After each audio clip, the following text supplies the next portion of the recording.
Hola, minasan! Welcome back for another round of tabletop deck building. How y'all doing? Yeah, it was a 1 week hiatus, so glad y'all back. But sadly enough, I don't know how I could break this to you, but it's best to break it to you now. Yeah, I'm gonna be spending the rest of the year doing commanders, but I'm doing some expansion for my other YouTube channels. So I'm going to be shelving this after the holiday season, just so that way I can settle down the expansions. I don't know when I'm gonna get back to covering tabletop games, especially commanders, because yeah, I'm starting another commander deck, which will be probably which I think is my 8th one, but I won't be able to have it ready in time for the show. But but yeah, I mean, it's gonna have to be held off until I finish this expansion with my channels, with one of my channels, so that way I can be able to slot tabletop back in. I'm hoping I could do it. I'm really hoping. I'm hoping it won't be indefinitely, but yeah. So I'm still gonna continue on covering the commander decks for the rest of this year as planned through the holiday season. But then it's going to sit in the shelf until I get the schedulings all settled down. And once the schedulings are down, I get a good look at the whole outlook. Tabletop will be coming back, which I'm hoping for. But you know, right now I got a little venture going with one of my channels, and I gotta get it all settled down and situated and so on, and then see what I can do with here this channel and what I can do to improve on it and so on. So that way I can establish a nice routine for all my YouTube channels and can be able to cover the stuff that plays to my strengths as a content creator. So yeah, there we go. There we go. So yeah, without further ado, let's talk about my commander deck and a little something that you're going to see. My commander deck is Pantlaza. It's Pantlaza Sun Crowned.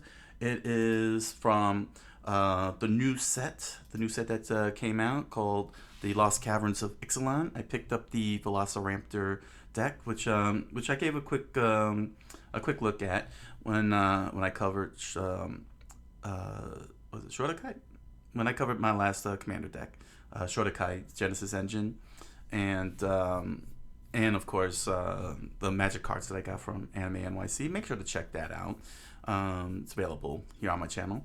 So I built the whole dinosaur deck, and at first I came across a specific set of dinosaurs that are in the Velociraptor deck. It's an ability called Enrage. I think it's the only cards that are that have Enrage for this set. I don't know what they did there. Honestly, I don't know what they did. All I know is that they had Enrage, and their effects were actually pretty solid. It was pretty solid effects that they got. So I started. At first, I didn't put them in because I didn't like the idea of damaging my dinosaurs to get effects. I had to figure out if there was a way to get damage onto them without me inflicting the damage. I'd rather it's my opponent that inflicts the damage. But not many people, play decks. Well, at the very least, in my group, the group that I go to, the commander pods that I play with, play shock cards or lightning bolt cards, direct creature damage cards. So I gotta make some up for myself. But the thing is that I don't want to be the one doing the damage.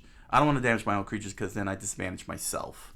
Because in Magic rules, when you do damage to a creature, For the duration of their turn, they keep that damage. So if you do 3 damage to like if you do 2 damage to a grizzly bears, they still have 1 toughness left, and they're not going to suffer lethal damage unless something else happens to it. That's pretty much the way that works in Magic the Gathering. They keep that damage for the duration of the turn, then they regenerate at the end of the turn. So I don't want to do that, because if I enrage one of my dinosaurs and do 2 damage and it's left with 3 damage, then if I try to attack with it, my opponent can block with a 4 creature and kill it, and not have to worry about dealing with the 5 toughness instead of the 3 toughness. So I took a bold step. I took a bold step, and we're gonna need to have a little talk, because we're gonna have to do a little talk as I walk through this deck here, because I had to speak with the Commander Play group that I'm seeing.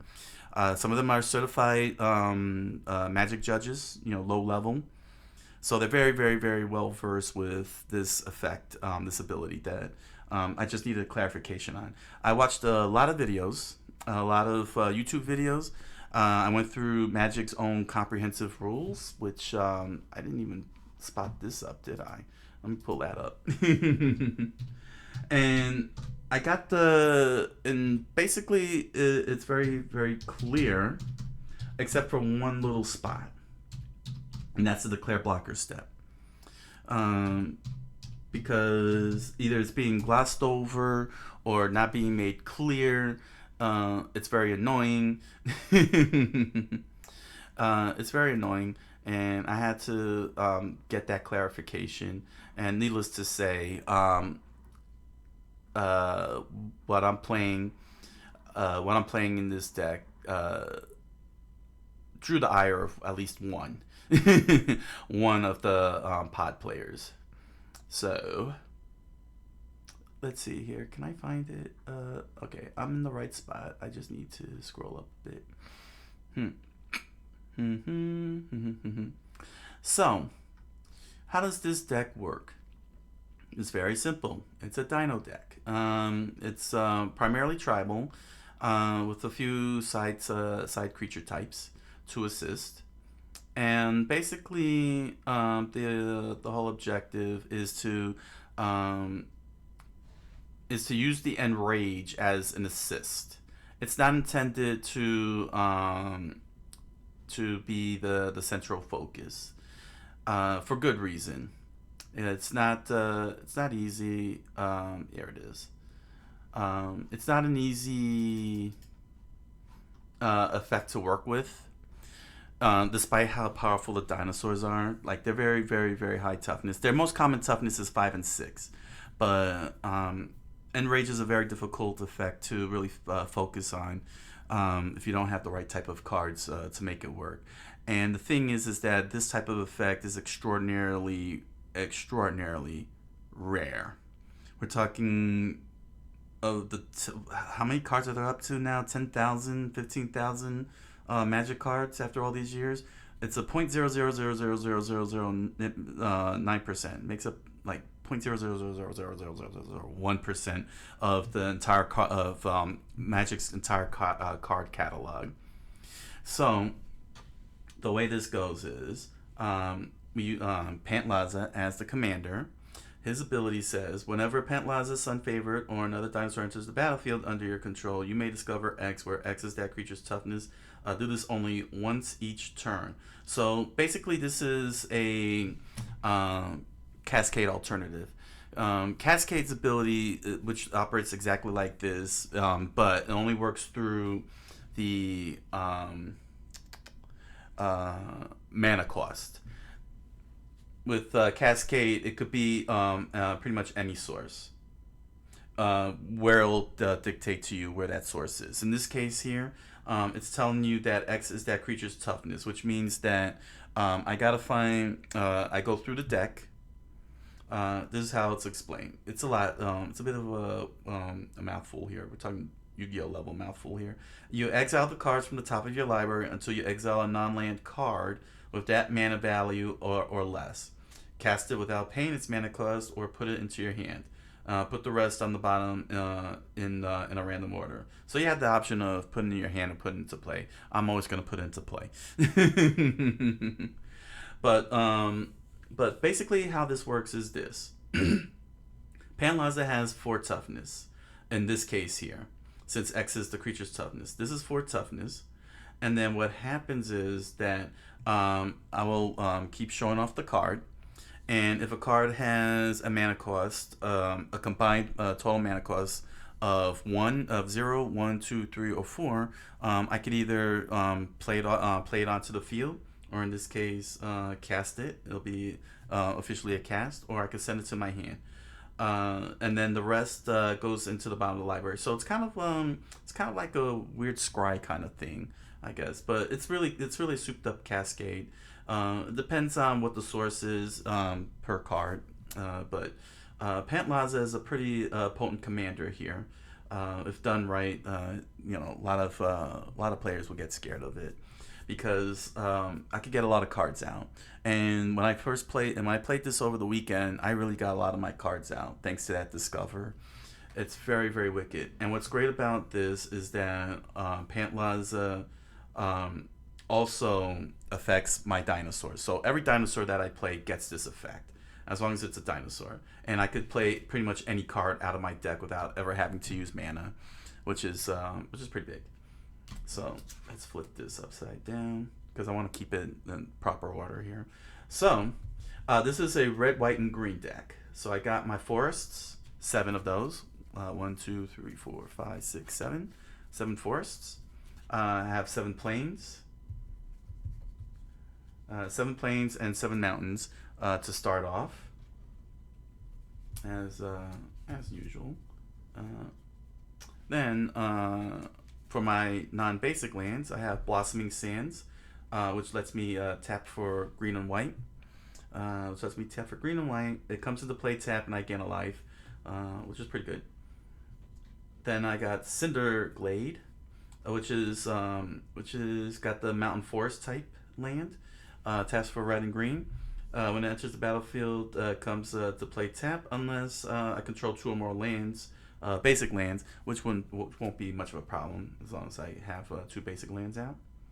Then there is Fortified Village, which when it enters the play, I gotta reveal a forest or a plains, or else it comes to the battlefield tapped. I could tap for green and white.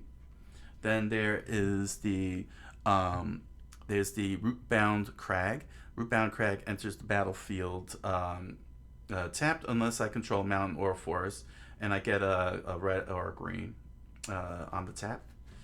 Another land card with a forest plains type on it. It comes into play tap unless I control 2 or more basic lands. Canopy Vista, very good land card there. Very straightforward. Wind Scarred Crag is another crag. It comes to the battlefield tap. I gain 1 life when it enters the battlefield, and I can tap for red or white. Then there's Clifftop Retreat, which enters the battlefield unless I control a mountain or a plains, and it gives me red or white on the tap. Rugged Highlands, which comes into play tap, and I gain a life upon entering the battlefield, and I could get a red or a green on the tap, which is pretty good. Then I have the Secluded Courtyard. Secluded Courtyard enters the battlefield. I choose a type, which will be dinosaur. Then I get to add 1 generic mana. I have 1 generic mana, and I can tap for 1 mana of any color, but I can only spend this to cast a creature spell of the chosen type or activate an ability of a creature source of the chosen type. And since it's primarily dinosaur, it's not a problem. It'll cover the dinosaur cost, and I don't have to worry about having alternative creatures that can interfere.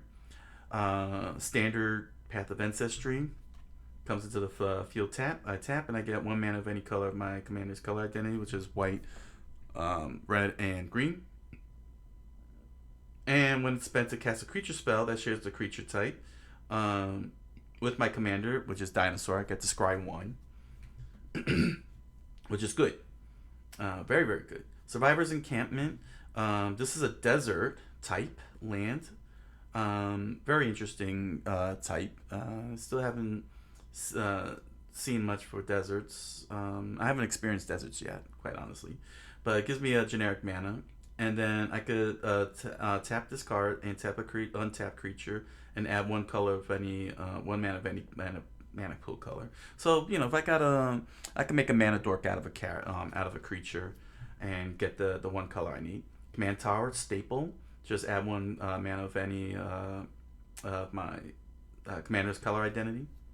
This one is the one that I spam every time I get a chance. Every time this comes out. This is called Rogue's Passage.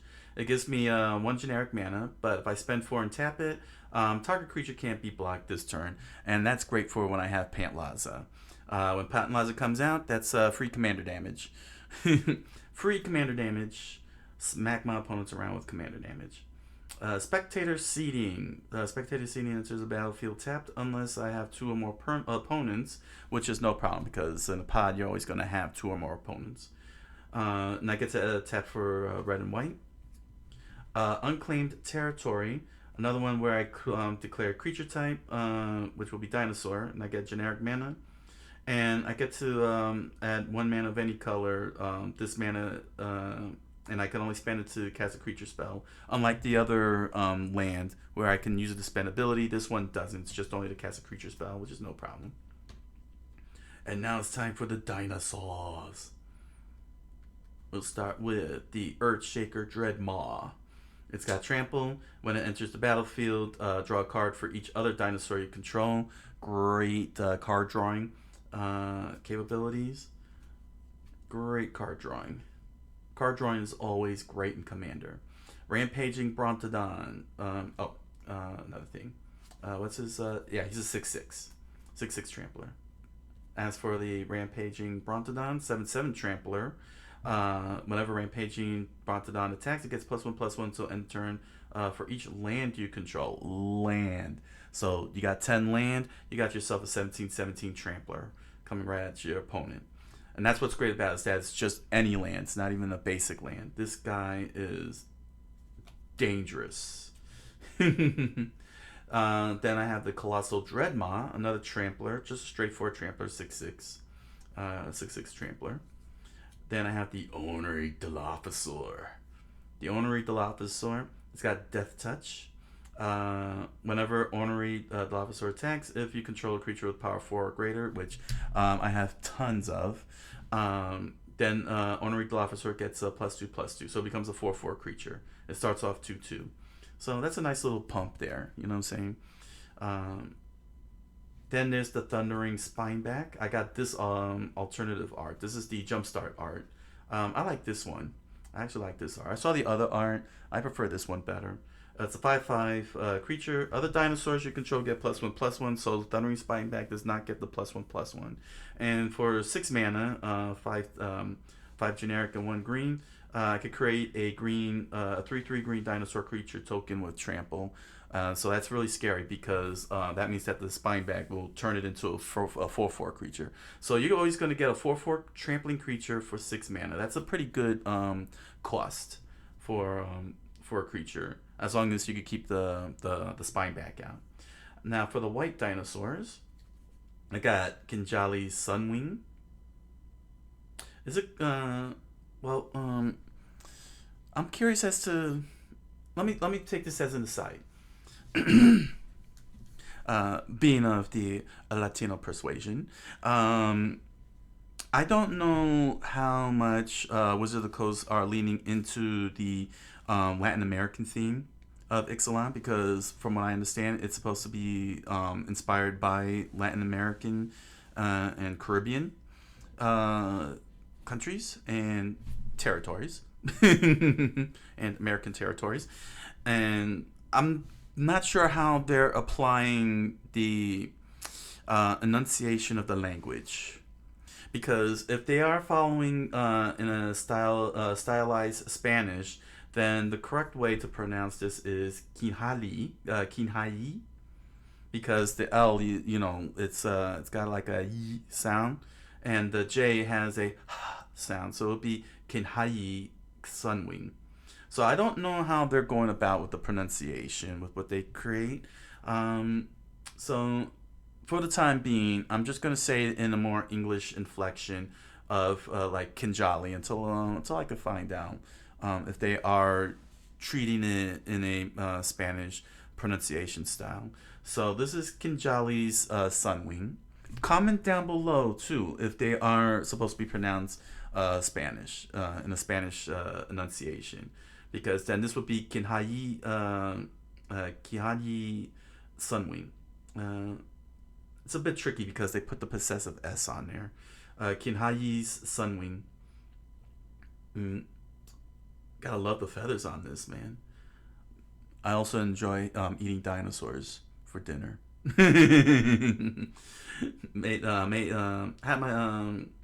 Had myself fried dinosaur yesterday. Fried dinosaurs are good, man. Kentucky Fried Dinosaurs? Nah, give me Popeye's dinosaurs. I'm never gonna get over that joke. Kijali's Sunwing has flying, and creatures your opponents control enter the battlefield tapped. It's a 2/3 creature. So here we go. This is Zetalpa. Zetalpa Primal Dawn. Legendary creature, Elder Dinosaur. 4/8. And it has flying, double strike, vigilance, trample, indestructible. Very nasty Elder Dinosaur. Perfect to put in there. Very surprised that they put this in the Velociraptor deck. Quite honestly. But what a scary dinosaur this is. Then we got the Bronzebeak Foragers. When the Foragers enter the battlefield, for each opponent, exile up to one target non-land permanent that player controls until Bronzebeak Foragers leaves the battlefield. For X amount of generic mana and 1 white, you can put target card with mana value X exiled with Bronzebeak Foragers into its owner's graveyard. You gain X life. So basically, it exiles a permanent, and then if I want, I could throw it into the graveyard and gain life out of it. So if somebody throws in a beefy like 7 mana permanent, I can exile a permanent, get 7 life. I don't know if this is really worth having in this deck, but I don't have a lot of white dinosaurs to work with, so that's why it's in there. But I'm sure I'll find better white dinosaurs to throw in. I think I could find one. Maybe I do have one. I should have brought the dinosaurs for the tune-up. Awakening Sun's Avatar. It's a dinosaur avatar type. When Awakening Sun's Avatar comes into the battlefield, if you cast it from your hand, destroy all non-dinosaur creatures. Beautiful board wipe card as long as you cast it. So that's a tricky one because of Cascade, but given that it's 8 mana, that might not be too much of a problem for me in terms of cascading. It'll just end up at the bottom of the deck, which would really stink. But I did deliver the dinosaur onto my unsuspecting opponents and wiped out a whole bunch of weenies over the weekend. Finally, for the white dinosaurs, Majestic Heliopterus. It's got flying, and when the Heliopterus attacks, another dinosaur gains flying until end of turn, which is very interesting, but very effective. It's a 2/2 creature, so it might not stay out in the field very long if you're not careful, but you have to attack with it. This one is the Ripscale Predator, which, interestingly enough, goes through a heck of a lot of... went through a handful of changes, because it was... I think it was a beast type or a lizard type, some other type, and then it got eroded into dinosaur type. But it's got menace, 6/5, straightforward, very powerful, very, very... Doesn't even look like a dinosaur, quite honestly, but interesting, very interesting. Then we got the Rampaging Ceratops. I got this in my Ixalan Commander deck. That little bonus pack that they put in the Ixalan. Commander decks, those bonus packs, and one of it, and in it was Rampaging Ceratops, which was nice and flat until it tasted air and then became folded. It folded over. Very straightforward. Actually, this has a very interesting thing. It's a 5/4, and the Ceratops can't be blocked except by 3 or more creatures. So it's a menacer. Instead of menace, it's a menacer. But that's pretty frightening that you need 3 creatures to deal with it. Next up, among the red dinosaurs, it's Charging Tuscodon. It's got Trampling 4/4. If it dealt combat damage to the player, it deals double that damage to that player. So instead of 4 damage, I get to do 8 damage. But if Trampling is the end result, then I could at least still get 4 damage. Italy, we all know this one because I built a deck around Italy as my commander. Primal Storm, Elder Dinosaur, another Elder Dinosaur, legendary. Of course, as usual, you just exile when he attacks, exile the top card of each player's library, and then I could cast them from among them without paying their cost. So if they got a good card that I want to play for myself, I will play it, or else I'll keep it exiled. Wrathful Raptors, Trample 5/5. When dinosaur I control is dealt damage, it deals that much damage to any target that isn't a dinosaur. So this is actually pretty awesome. Pretty scary because it's gonna take damage. Any dinosaur that takes damage, and gonna deliver damage back to. Yeah, I mean this is an excellent creature, right? When you see what I'm planning to do with this deck, what I was doing with this deck. That card will scare the crap out of you. Then there's Relentless Raptor. It's got Vigilance. We're on the multicolor dinosaurs now. And it attacks or blocks whenever each shot combat if able. It's a 3/3. So it's relentless. But it's okay because being able to send it out to attack every turn if it's able to. Can keep my opponents on their toes. Then there's the Regisaur Alpha. Other dinosaurs I control have haste. Hasting is great, especially for the dinosaurs.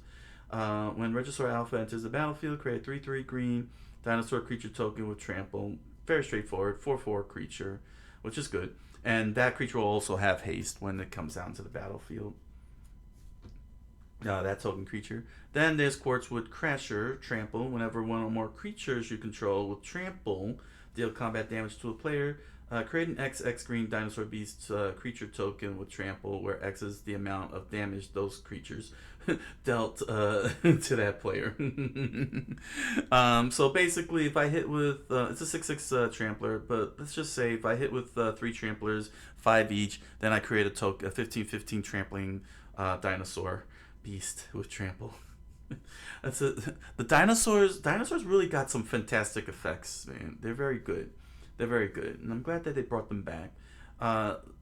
Zakama Primal Calamity, another elder dinosaur. It's a 9/9 Vigilance Reach Trampler.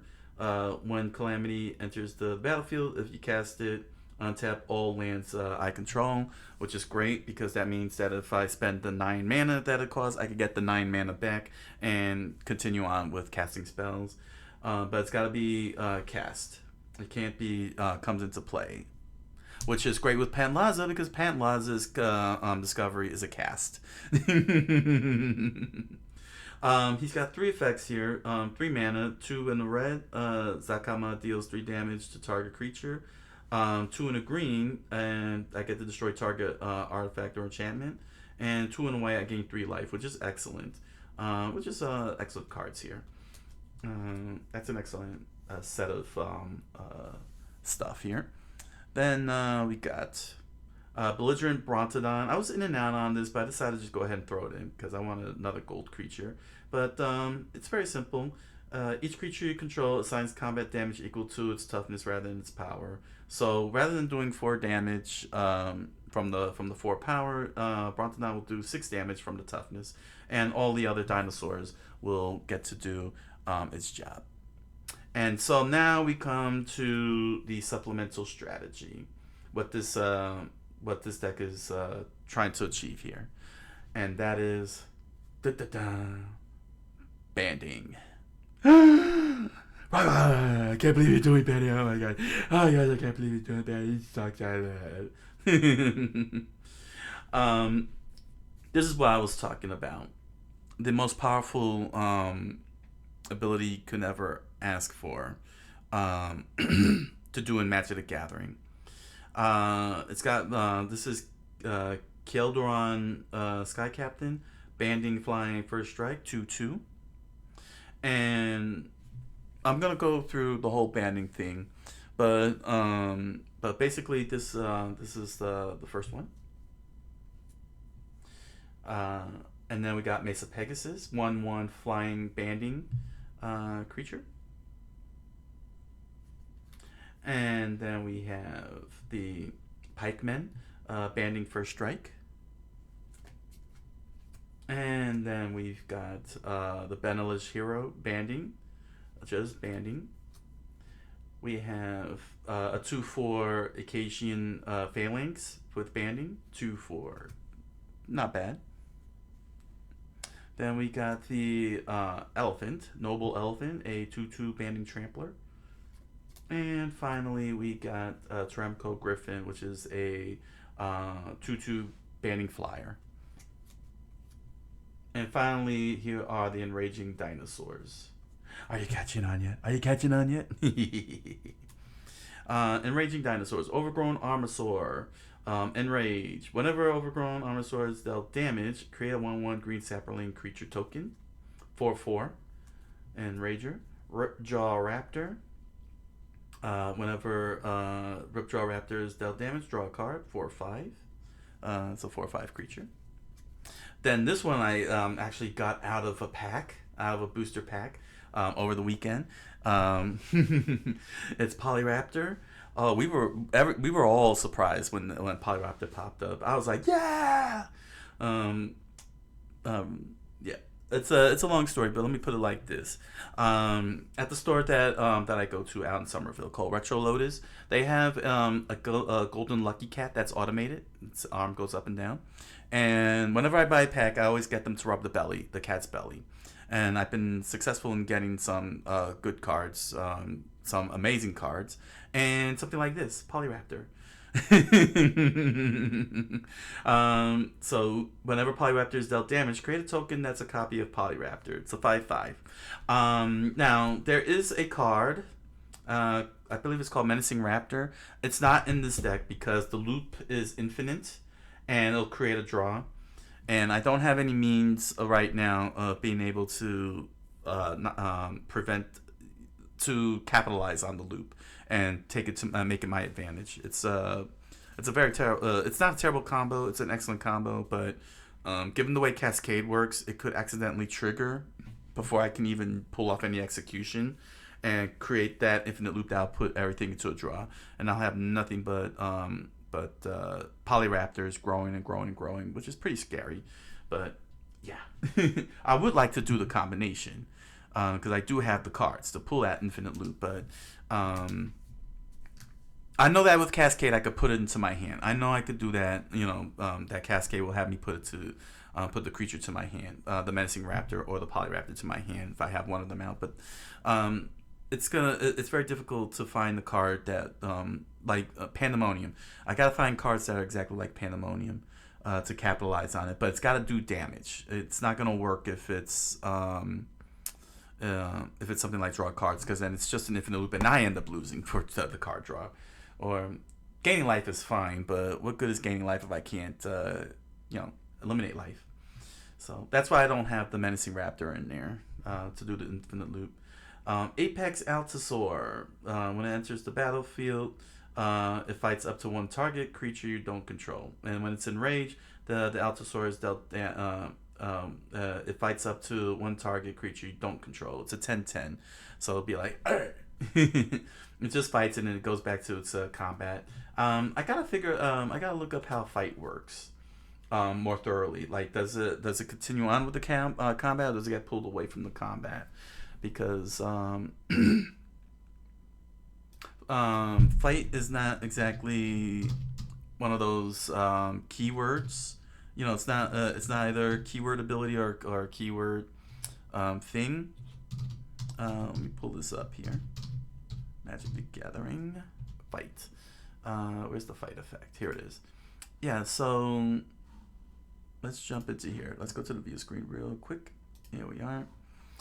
Fight is a keyword action introduced in Innistrad. The word appears in a phrase like codename fights target creature, and it means that both creatures, yeah, because it's a keyword action, it's not a keyword. Well, you know, they got weird sayings now regarding keywords, and it means that both creatures deal damage equal to their power to each other. Cards using fight appear primarily in green and secondary in red, and they carry the flavor of an altercation. Basically, it's a Yu-Gi-Oh strike. It's a Yu-Gi-Oh fight. Fight is similar to the mechanic originally introduced in Land Arena. Let's see. The most obvious effect would be due to wither an effect, which would reduce the counters. The design for digital, it's enters and fights. Okay, starting with. Okay, well, here they got it listed here. The comprehensive. When two creatures fight, each deals damage equal to power to the other. What I'm trying to find out is does the here we are, rulings. Okay.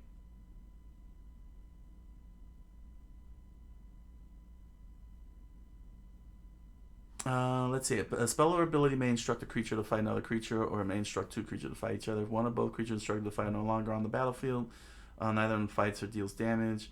If a creature fights itself, it deals damage to itself equal to its power. The damage dealt when a creature fights isn't combat damage. The damage is dealt simultaneously and is dealt by the creature themselves. So abilities like Death Touch, Lifelink, and Effect will work as normal, which is good to know. Damage dealt while fighting is not combat damage. So abilities like First Strike, No Strike won't have any effect. Fighting itself does not cause a creature to become tapped. Only creatures can fight. No more than two creatures can fight. And if a creature somehow fights itself, alright, but it's not answering my question as to whether it is removed from combat. So we'll have to go to the comprehensive rules here. Here we go. Comprehensive rules. Where's fight at? It's not going to tell me, huh? Yeah, that's too much. I want to stay where the topic is at. But don't worry. We'll figure that out. Let's continue on with the rest of this deck and then see what to tune up with. Then we got here we have Ranging Raptors.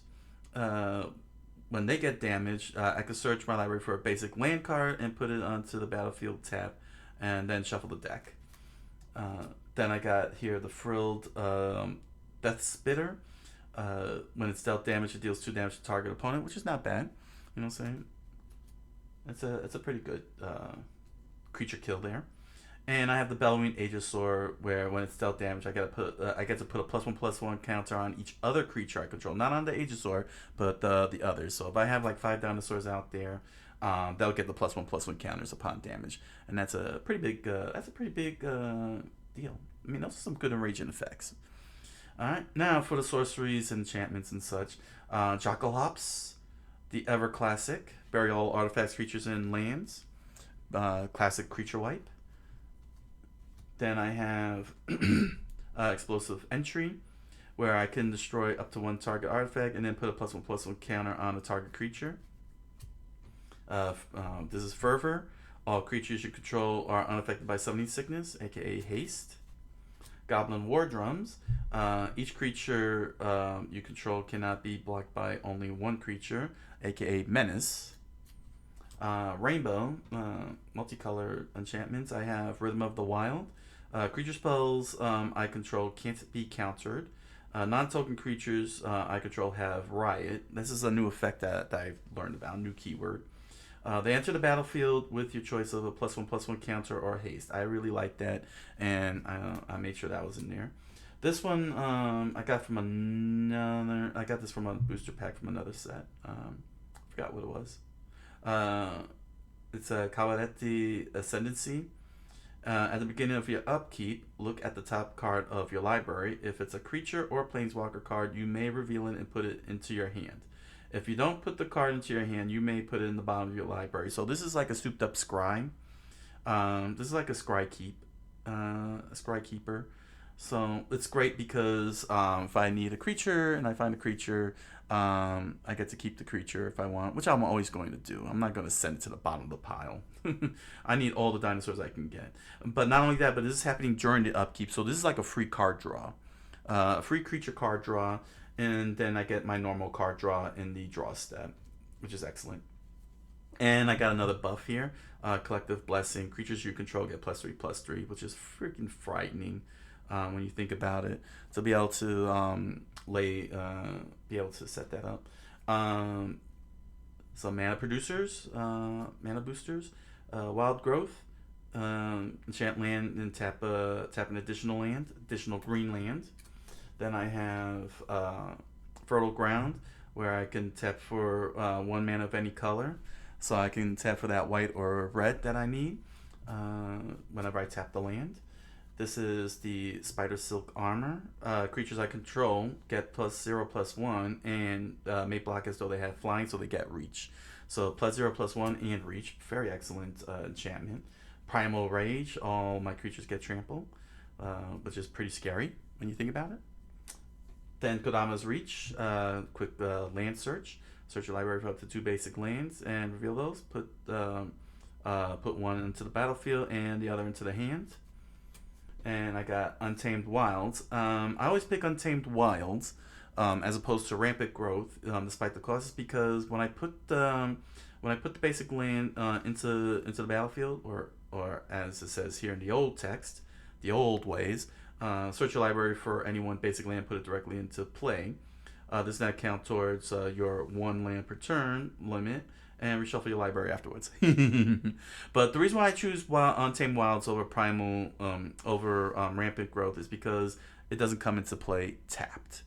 It's untapped. It's completely untapped. You get an untapped land, and that makes a big difference, having an untapped land as opposed to a tapped land.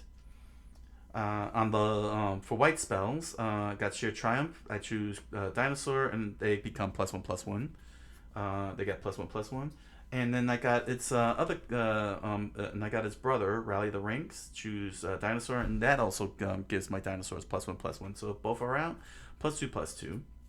I included this one now. Defensive Formation. Instead of the attacking player, you choose how creatures attacking you deal combat damage. So this is what I'm talking about. One of the effects I'm talking about. I'll go into greater detail soon enough. I have Knighthood, where all my creatures gain first strike. So yeah, first striking dinosaurs. That's pretty scary. Here's my creature wipe, my board wipe. Planar Cleansing. It's 6 mana. Destroy all non-land permanents. So the lands get to stay out there. Everything else goes bye-bye. Very, very extraordinarily powerful card, alongside Chocohops. Then I got Swords to Plowshares, standard exile target card, and the controller gains life equal to its power. This one I gotta figure out what to replace this with. This is just in for the time being, which is Orcish Oriflame. All attacking creatures I control get +1/+0. So once I send my creatures on attack, they get +1. But it's too expensive for all of this, and it's restricted to attacking. But I don't have any good enchantments in my pull set that can really capitalize on the dinosaurs and such. So I'm gotta look for some. If I were to get Pandemonium to do that combo, that it will replace this. But since I'm not doing that, I need to find a very good one, good enchantment. Here's an Aura. I like this. Very, very rare for red. And most definitely should try and, any chance you get to throw this in here, throw it into your red decks. Tin Street Market, Enchanted Land has tap, discard a card, draw a card. It's a little bit on the reverse side because you got to discard first before you draw a card, because you won't know what you get ahead of time. But, if you build your deck well, it won't really matter that much what you're going to draw because you're going to, you'll get what you need. But the point is that it draws a card. And for red, that's a rare thing. And anytime you can draw a card on red, you want to get that in there. Urza's Incubator. I declare a creature type, which would be Dinosaur. And those creature spells of the chosen type cost 2 less to play. So I can reduce the cost of my dinosaurs by 2 generic mana. to add more scare, coat of arms. Each creature gets +1/+1 for each other creature in play of the same creature type.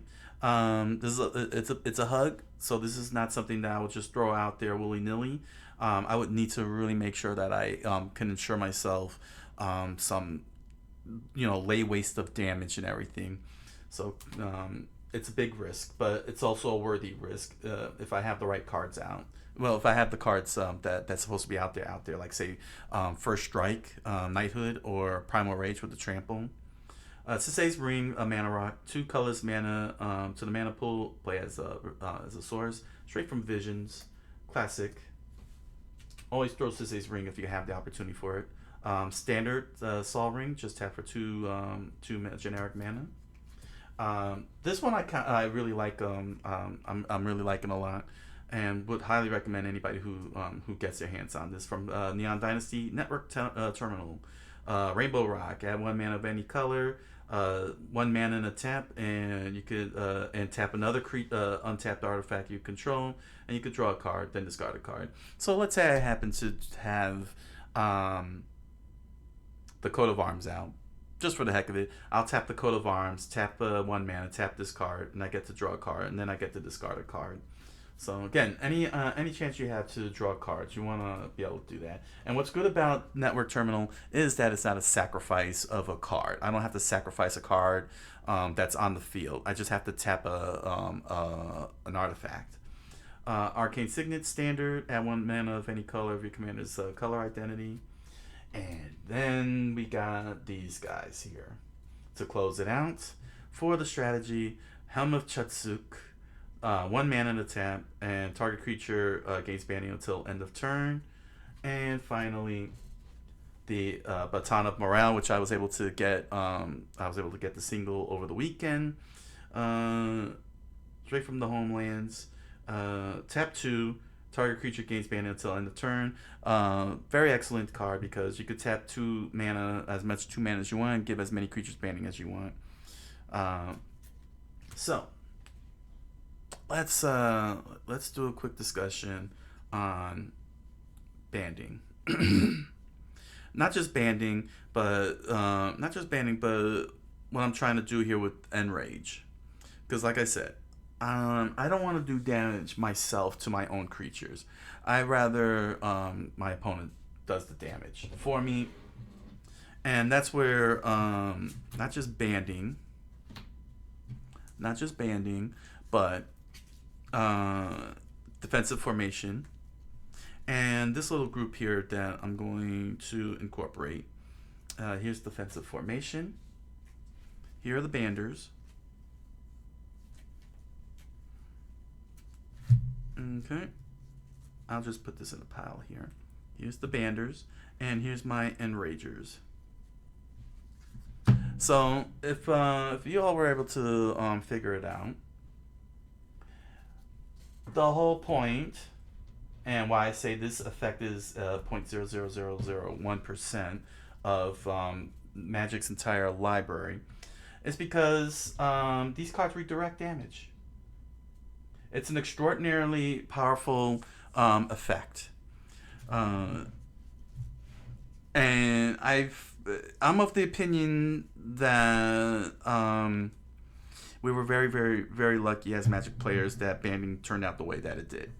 A hot mess, because if that was ever perfected, the amount of cards it would.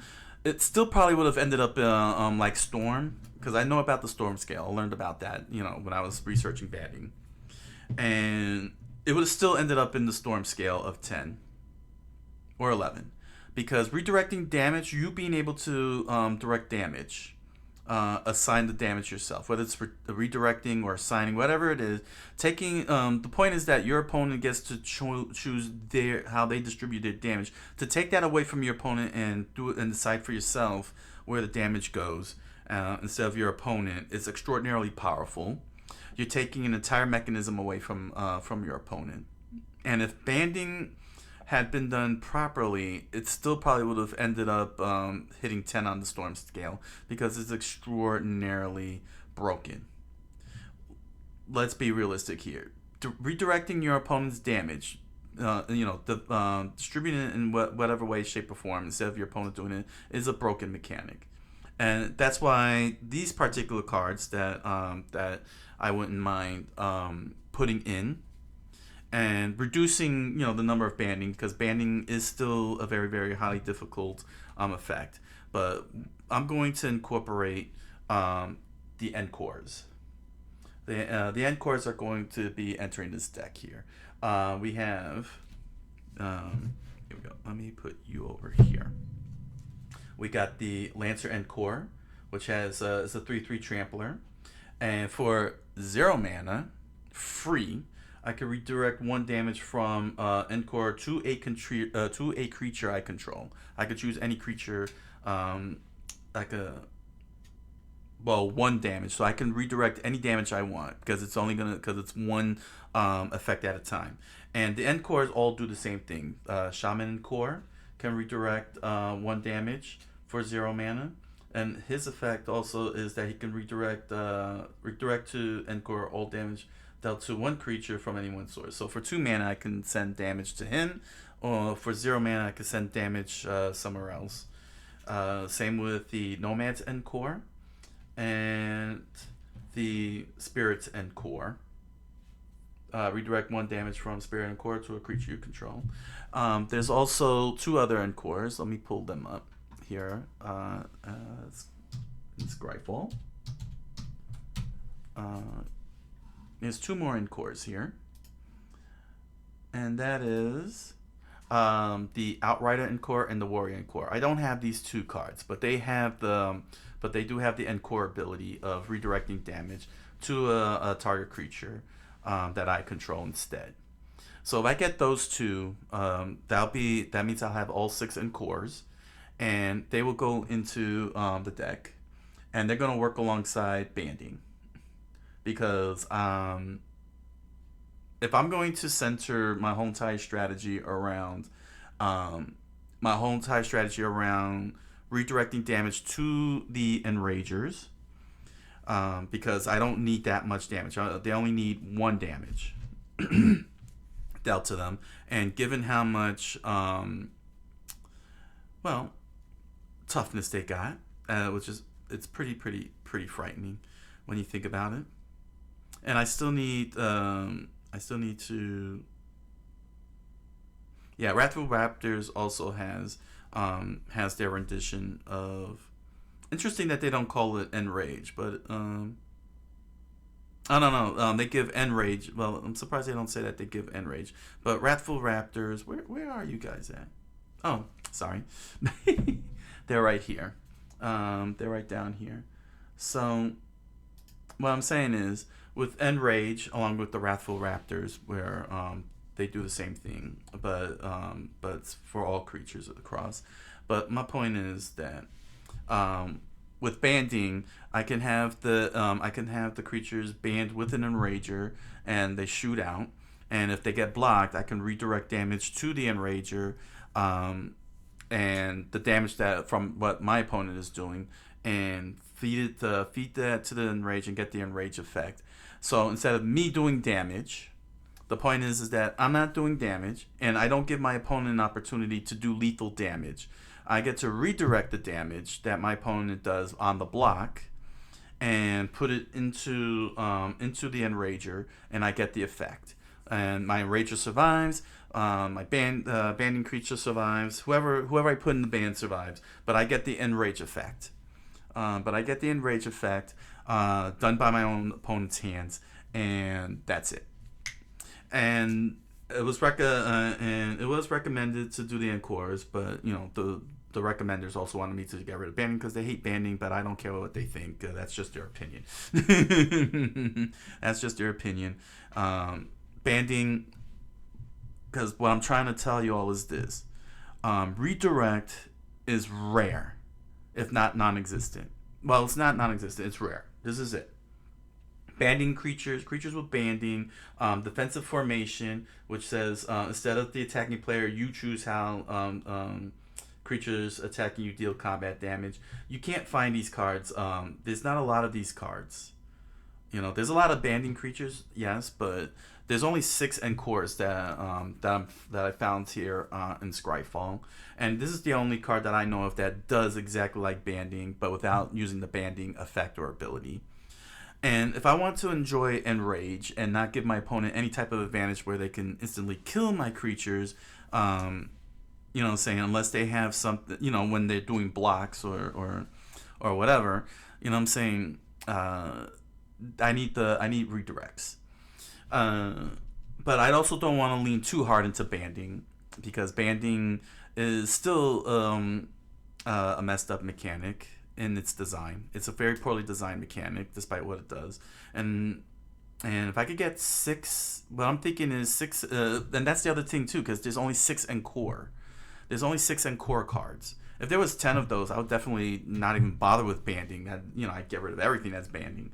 But because there's only 6 Encores ever made with this type of ability, even if I get the last 2, the Warrior Encore and the Outright Encore, it's not enough for a 100 card deck to deal, to overcome the probability and statistics of drawing a card. I felt that when I was playing over the weekend, when I got the banding creatures, but I wasn't getting the enraging creatures because I didn't have because I was running 7 banding and 7 enraging. I need to up it to 10, 10 apiece. 10 apiece is good, but I don't have to lean heavy into banding. I can have banding as a supplemental to the Encores. So if I get the Encore cards, all 6 of them, they'll go in and have 4 banding, along with Helm of Chitsuk, Defensive Formation, and Baton of Morale. That should be more than enough, because that's 20 cards, 10 enraging, 10 redirecting creatures, and the 3 redirecting cards here. That's 23 cards. That's 1/3. That's 1/5 the deck, and that's good enough. And I can minimize. I still get the let's see here. I still have 7 banding. I'll still, let's see. Cards that officially have banding in its word would be 6, along with 6 Encores. So that'd be 6 Encores, 6 cards that provide banding, defensive formation because it's not banding, which is actually good. And that's 1/5 the deck, and that's all the deck really needs in the grand scheme of things. And I'll have it, and I'll have things to work with. I wish that there were more Encores, but I understand why the only 6 ever been produced, and that is because their redirect power is extraordinarily broken. It's a very, very broken mechanic, and then pairing it up with Enrage makes it even more broken when you think about it. But that's why banding is in here. And to talk about banding, one of the things that was very frustrating was that despite how clear and concise they were, that the help videos, the videos that the banding guide videos were, they kind of were not very clear about the assigning damage part, which was very annoying, because that's actually a very, very, very important step, because banding, if nobody blocks, because banding revolves around blocking. Let me put it this way. It revolves around blocking, hands down. Because if you're just doing an attack and I say I'm not going to block, that's it. The banding team goes through and I take the damage. It's really the blocking part that's the problem. The effects, the ability effects are secondary issue, but the primary issue, the top primary issue, has been the assignment of blocking, because it does get screwed up with effects like, say, vigilance and first strike and so on. And Rage is very straightforward because it's looking for the redirected damage. That's why I chose to I thought that was awesome, given that it redirects, and I felt that that's actually a very good combination with banding, rather than having, say, flying banding or menace banding. I want people to block. Basically, I'm kind of like goading players to block the band. If you block the band, then you got to deal with the enrage. That's the whole point. Then you got to deal with enrage. It's very straightforward at this point because you don't have to worry about flying or the vigilance part or anything because they don't have. Not all of them have that ability. They don't have that ability, do they? Let me just let me see here. Nope. Does anybody have that ability? No. They only the Altasaur has this secondary ability, which is enter the battlefield ability, and then that's completely done. If anything, the Altasaur is with the fight ability is the one that's gonna come to question.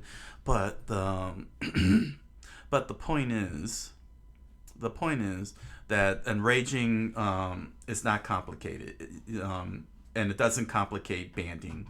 So long as I band with an enraging creature, I don't have to worry about flying or first strike unless I'm playing Mesa Pegasus or Kjeldorn Sky Captain. If I play the just the ones that say banning like the Phalanx or the Hero, then all that's going to happen is I'm going to redirect damage to the Enrager, and as long as the Enrager doesn't die too easily, the Enrager will get its effect. So yeah, basically it's a bait. It's kind of like a bait, and it's very easy and straightforward, and banding doesn't go through the whole complication. What was annoying me was the declare blocker step, because they weren't clarifying and being clear with how they were showing the examples on the videos, and thankfully, I spoke with the commander group that I go to, and they were able to make it very clear how the declare blocker step worked. So here, as player declares attackers, they may declare that one or more attackers. Where's the block part? Here we go. So if an attacking creature becomes blocked by a creature, each other creature in the same band, as the attacking creature becomes blocked by the same blocking creature. So from the way that they worded it, sounds like you select an individual creature. So let me just show you over here. Okay, so let's get the hero. Let's just get the hero. Where's the hero? The hero just only has one thing. And you know what? Occasion Phalanx. Only because it's a beefy 2/4 creature. And let me get one who's got an easy effect. Okay, Armosaur. So here's the Armosaur. Okay? Here's the Armosaur. Here's the Phalanx. And the way that they were actually. No, let me do this.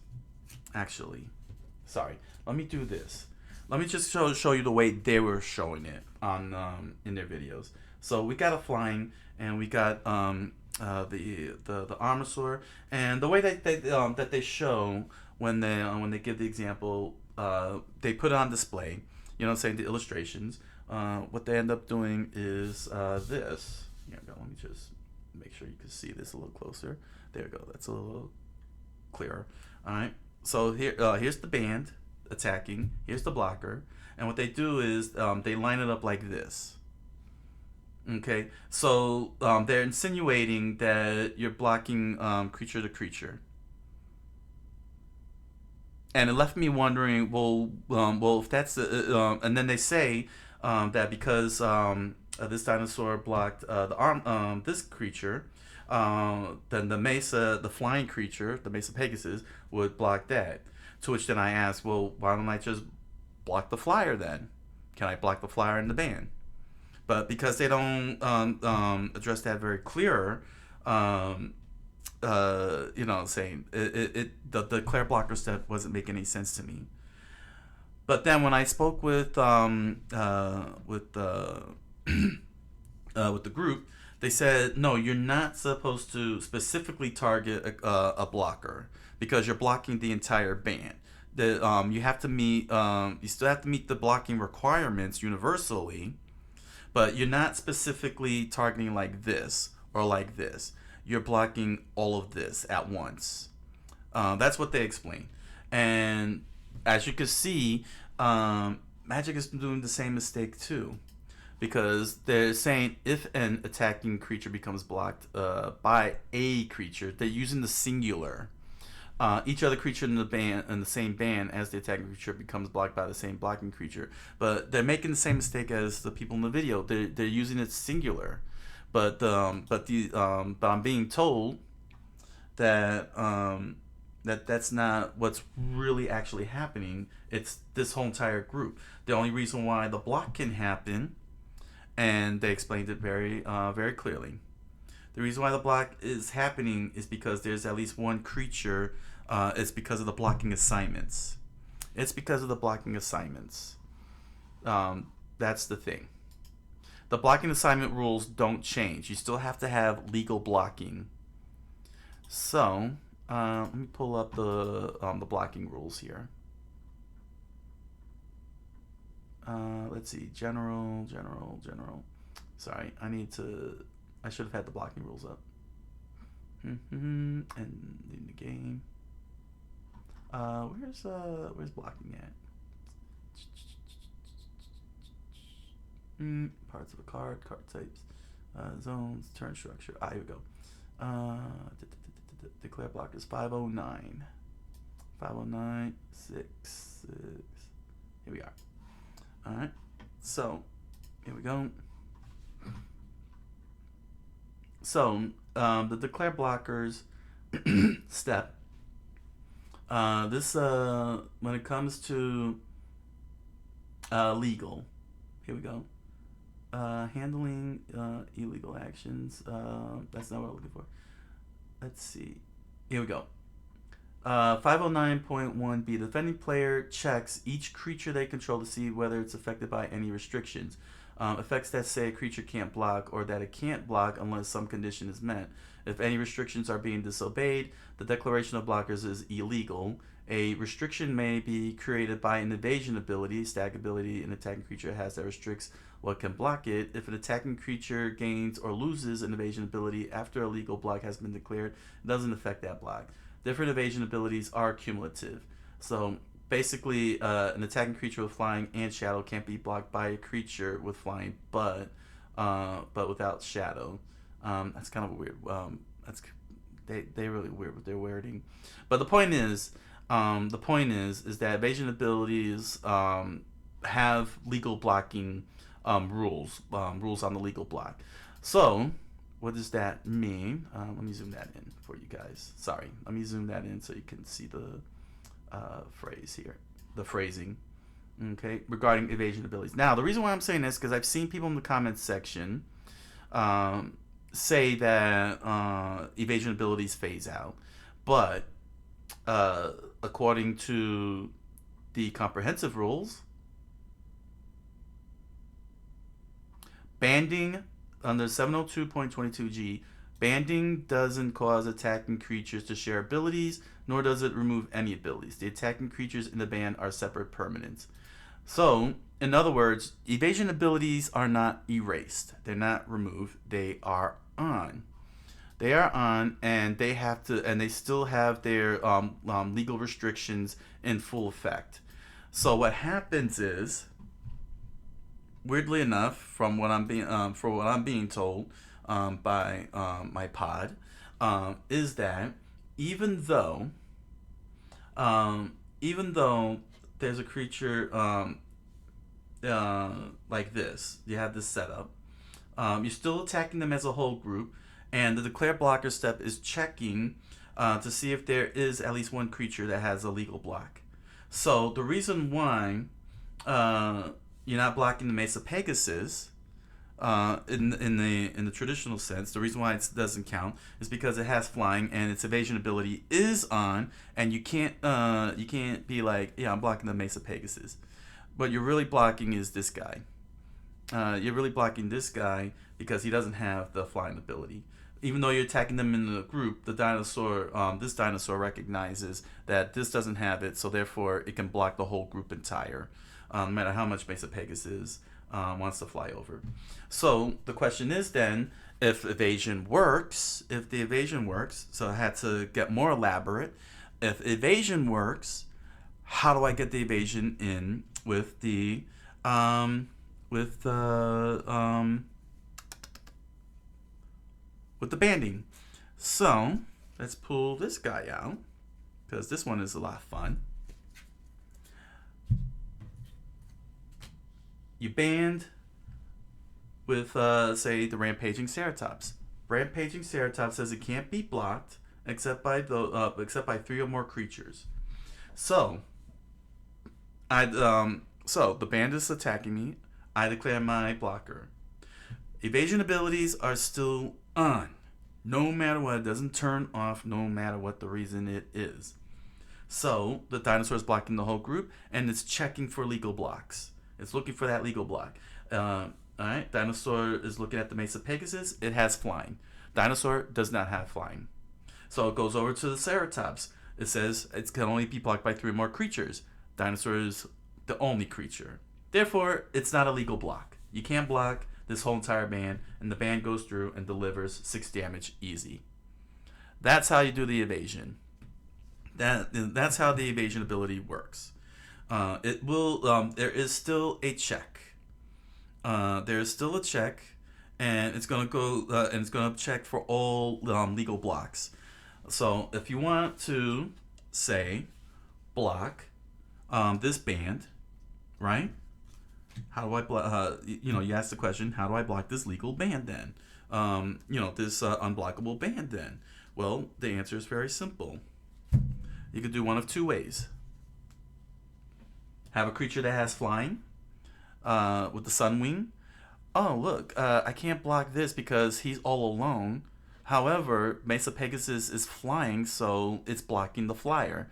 And the Ceratops miraculously takes a great leap and jumps up and pounces the Sun Wing.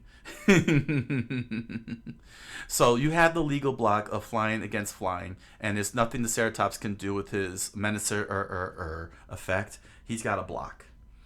So let's try this then. Let me see. Let me make sure. Let me get the right creatures. I don't want to. Here's the Heliopterus. Okay, here's Heliopterus. No. Actually, no flyers. No flyers. If I want this example to work, no flyers. Let me get the 3 dinosaurs out. Let me get these 3 token dinosaurs. Alright. So here are the 3 blocking dinosaurs. They don't have flying whatsoever. 1, 2, and 3. Okay. Yeah, I'll line it up like this. You got these 3 here. They don't have flying. So the Mesa Pegasus cannot be blocked because it has flying. These 3 can't count it. However, they do meet the Rampaging Ceratops's blocking condition, in which there are 3 creatures, 3 or more. Let's say 4. Let's say 4. So there's 4 creatures with not a single one of them with flying. They all block the Rampaging Ceratops. So too is the Mesa Pegasus in the band. It is also blocked because I met the condition of having 3 or more blocking creatures on the 3 or more blocking creatures, which meets Ceratops's block condition, and therefore the whole band is completely blocked, and there's nothing you don't get to evade.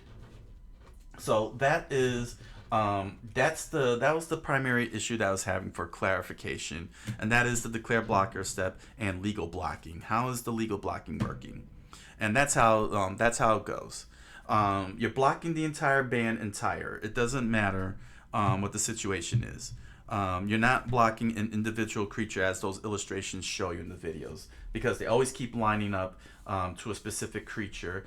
You're not lining up to a specific creature. You're blocking the band. The band is one singular creature. The declare blocker step, the important thing to remember is that you got to have your legal blocks.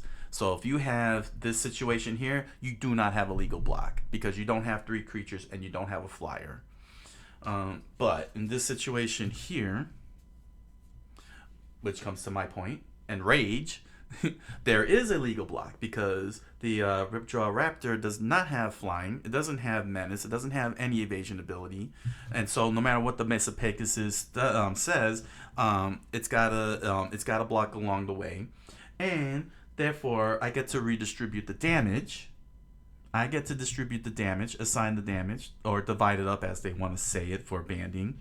I get to divide this dinosaur's damage. So I put it all on the Ripjaw Raptor, who has 5 toughness. So now he's only got 2 toughness left. And his Enrage kicks in which I get to draw a card. I get to draw a card. And I get the Mesa Pegasus and Ripjaw Raptor stayed alive.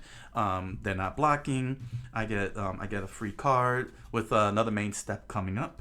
With my second main step coming up. Yeah, there you go. And there you go. That's the whole entire point of me using banding. It's not to band, if it's not to band with an evasion creature like Rampaging Ceratops or a flyer like the Heliopterus, then it's going to be with an Enrager. I would not use in a situation like this, say, Pantlaza.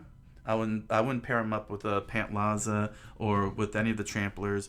It's already complicated enough as it is. Let me find yeah. See, like I wouldn't pair it up with the Spineback or where's the Trampler? Here we go. Or a Trampler, because the rules are already complicated as it is. But with Enrage, the combination is very straightforward. The combination is very straightforward. It's not It's not overcomplicated because Enrage is looking for the damage, and the damage happens when I redistribute it, and then I get the Enrage ability, and off it goes. That's the point I'm trying to make. This is the most simplistic way to use. This combination is a very simplistic way of applying banding because. It's not, I'm not looking to do trample or first strike or any of that. I'm just looking to enrage and get the enrage effect. And with banding, that's not overcomplicated because all my enragers do not have flying. They don't have evasion abilities or any extra abilities. It's just enrage, and that's it. And so you automatically get the block. You know what I'm saying? And I get to redistribute your damage to my Enrager, and I get to have its bonus benefits. So that's what that's basically the way that's supposed to work in this deck. But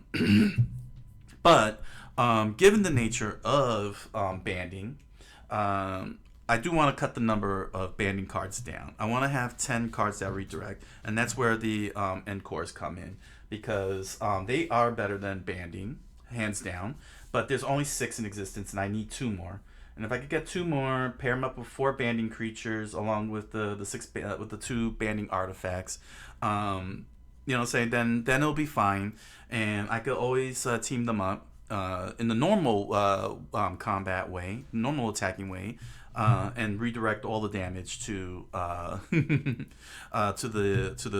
enraging dinosaurs. So I need at least 3 more dinosaurs and at least 3 more. The 2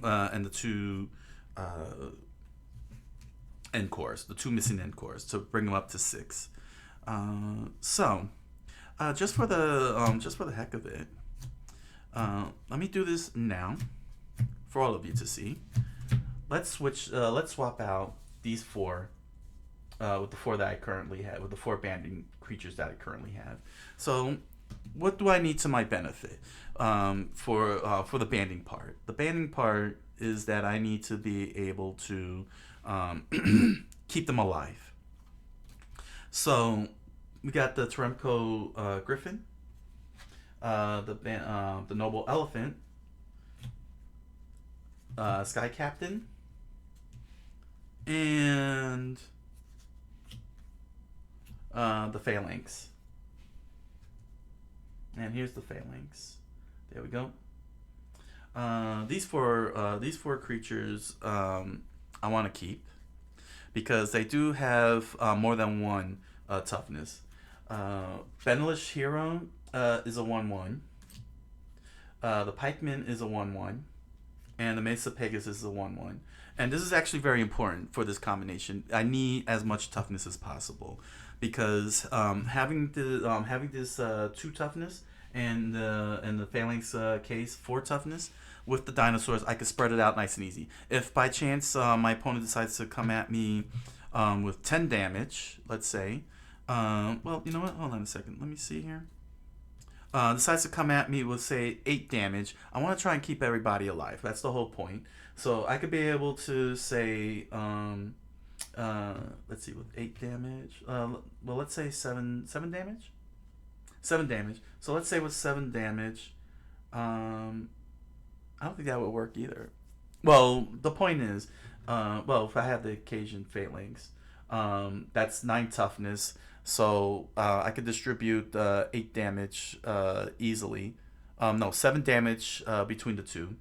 So I can absorb up to 7 damage. I could be able to put 3 on here and for Ripjaw Raptor, and the Raptor's Enrage effect kicks in, and I get to draw a card. If say the Ripjaw Raptor was paired up with, say, the Sky Captain, that's 7 between the two. So let's see, I would need to I would have to block a 5. Then the power would have to be 5, 5 power, in order to keep everybody alive. So that's a bit that's what makes it tough. And there's not much I can do with the end cores either, because I can now with the end cores it's a little different, because instead of the banding, let's say I happen to have 2 Enragers out at the same time. Let's say I got Polyraptor and Ripjaw Raptor out, these 2 Raptors out. I can let's see. We're talking we're talking about 2 5 toughness creatures. I can easily, without ever having to do any type of banding combat with the end cores, I could just be a normal blocker of an 8 damage, an 8 power creature, and I could give 4 to Polyraptor, 4 to Ripjaw Raptor, and I get the Enrage effect. So it's it's about getting that flexibility going. So I'm keeping these 4 because they do have more toughness than the 3. But as I can get more along the way, and I need more Enragers. I only have 7, so I need 3 more Enraging creatures. So we're going to replace these 1/1 banding creatures, because we don't need these 1/1 banding creatures. We want surviving banding creatures. And I'm going to throw in the end cores here. And what's great about the end cores is that they're pretty high on the scale there. Here we go. We're going to take in Spirit and Core. Let's see here. Just to keep it cheap, I'm going to hold off on the Lancers because they're very expensive right now until I can get the other 2. We're going to put in the Nomads and Core because they're only 1 mana. And I'll throw in the Shaman and Core because it's only 2 mana. And the Spirit and Core is 4 mana. The Lancers are 5 mana. So until I can really work this out, work the deck out, because I don't want to get rid of these guys. I mean, I could get rid of one of them. Maybe who would be the most expensive? That's a tough one. I mean, this one has First Strike. Who among the 2 Tues would I want to drop? I could be the Griffin, which has flying, the Noble Elephant. You know what? I'll drop the Noble Elephant because it's trample. That makes sense. But I'll keep the Flyers for their evasion ability, so I can be so I can have a little more flexibility, and I can always pair them up with the Ceratops or a Flyer and get that evasion going. And I could get a full evasion. So Noble Elephant is gone, and I'll bring in the 4th and Core. There we go. So there it is. All right. So these 7 for now. Let me fix this up. Do I have them? Oh, yeah, here we go. The banding. No, where's the banding?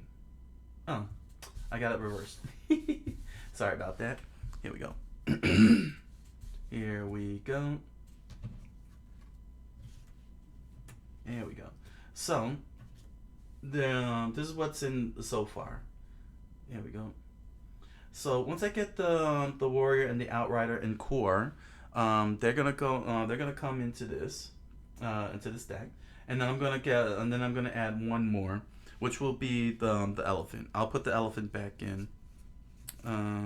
Oh no, I'm probably gonna put the Mesa Pegasus pack in for the flying, just so I can have an evasion. Only for the purpose of evasion, because the noble elephant with trampling is just way too overcomplicated. And I want to avoid, pairing banding with tramplers.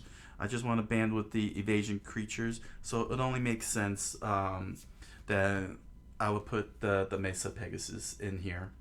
For that, and I will keep the Phalanx because Phalanx got 4 power, so it can really absorb a lot. So long as I'm not dealing with flyers, yeah. But then that's what Rogue's Passage is there for. Rogue's Passage, I could give it to the Mesa Pegasus, and and I could get that evasion going. So yeah, there we go. So Mesa Pegasus will return after I get the two Encores that I need, and 3 more Enraging Dinosaurs, so I can have 10 redirecting creatures and 10 Enraging Dinosaurs, and my whole deck will be doing some crazy stuff to opponents. So yeah, that's the problem. So yeah, that's how it goes with banding. It's just you just need to get a good grasp of how the damage, how the assign blockers go. As long as you have the assign blockers understood, fully understood, and that remember that abilities and effects on creatures do not get removed by banding. That means that evasion is on, contrary to what people say. Evasion does not get removed by banding. It says so right there in the rules. Just to make sure you see that. Before y'all run to the comments section. Here it is. Banding doesn't cause attacking creatures to share abilities, nor does it remove any abilities. They're not slivers. They don't have any sliver effects or anything. It doesn't give them sliver abilities, and it doesn't take away their ability to fly or do menace or any of that stuff. No creature's abilities are wiped by a band. When formed in a band. So always remember that. Always remember that. And always remember that in order to successfully block a band, you gotta have the proper blocking assignments. All the legal blocks. You need the legal blocks. There we go. So that is my Pantlaza Sun Favored Commander deck. It's all about the enrage and redirecting damage. And that includes banding. In addition to the Encores. So yeah, it's pretty cool. I wish I could. I wish there were more. It's unfortunate that there weren't any more cards in any way, shape, or form that can redirect damage. But it's 100% understandable. It's 100% understandable in the grand scheme of things. Because in the grand scheme of things. Because of the fact that it's really broken. It's a broken mechanic, and even if banding got fixed in any way, shape, or form, it's still going to end up in 10 because redirecting your opponent's damage instead of your opponent assigning the damage is extraordinarily broken mechanic. And it's understandable why the Encore cards, there's only 6 that can do that. I tried looking through Scryfall for anything that says redirect as in its type, in its text, and it's just these guys here. It doesn't even bring up. It's interesting. It doesn't bring it up. Oh, because because they errataed. They don't. That's right. They errataed the Encores. Which would be, which is the next 1 damage that would be dealt to Nomad's Encore. This turn is dealt to target creature you control instead. So that means that each single 1 damage, I can spread that out so easily. And if I have a bunch of Enragers, I can activate all the Enragers. There you go. So yeah, comment down below banding. Did everyone get it right? Did I get it right? Did Magic get it? Who got it right? Who got this right regarding the declare blocker step and the evasion ability? Because banding is not inherently bad. It's just poorly. It was just poorly worded. and not very clear. But it's there. The mechanic genuinely is there, and it's extraordinarily powerful if done right. So yeah, comment down below all your thoughts and opinions on banding and what you think about it. So with that said, I thank you all for joining me, and I wish you all a good night, a buenas noches, and oyasumi nasai.